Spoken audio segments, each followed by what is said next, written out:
ഒരു സിനിമ കാണാൻ പോയി. സിനിമ കണ്ടിറങ്ങിയപ്പോൾ ഭയങ്കര വിശപ്പ്. പിന്നെ തിരിഞ്ഞും നോക്കിയില്ല. വീട് കഴിഞ്ഞാണ് ഈ ചായക്കട വരുന്നത്. ഞങ്ങളുടെ വീട്ടിൻ്റെ തൊട്ടടുത്താണ്. ഞങ്ങൾ നേരെ അങ്ങോട്ട് വിട്ടു. അവിടെ പോയപ്പോഴത്തേക്കും അവിടുത്തെ സ്പെഷ്യൽ എന്ന് പറയുന്ന പുട്ടും പെരട്ടുമാണ്. അപ്പോൾ ഞങ്ങൾ മേടിച്ചത് പുട്ടും ബീഫും ആയിരുന്നു. നല്ല കോമ്പിനേഷനായിരുന്നു. ബീഫ് ക്വാണ്ടിറ്റി കുറവായതുകൊണ്ട് ഞങ്ങൾക്ക് രണ്ടാമത് ചിക്കൻ പെരട്ട് വാങ്ങേണ്ടി വന്നു. ചിക്കന് ആദ്യം ബീഫും പുട്ടും കൂടി ഞങ്ങൾ ട്രൈ ചെയ്തു. വളരെ നന്നായിരുന്നു. അവിടെ നല്ല ആംബിയൻസ് ആണ്. പുറത്തായിരുന്നു ഇരിക്കാനുള്ള സംവിധാനമൊക്കെ, റോഡ് സൈഡിൽ തന്നെ.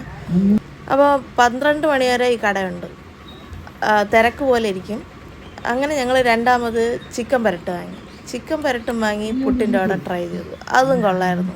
നല്ല ഒരു ഇതായിരുന്നു. അവിടെ ഒരുപാട് വെറൈറ്റീസൊക്കെ ഉണ്ട്.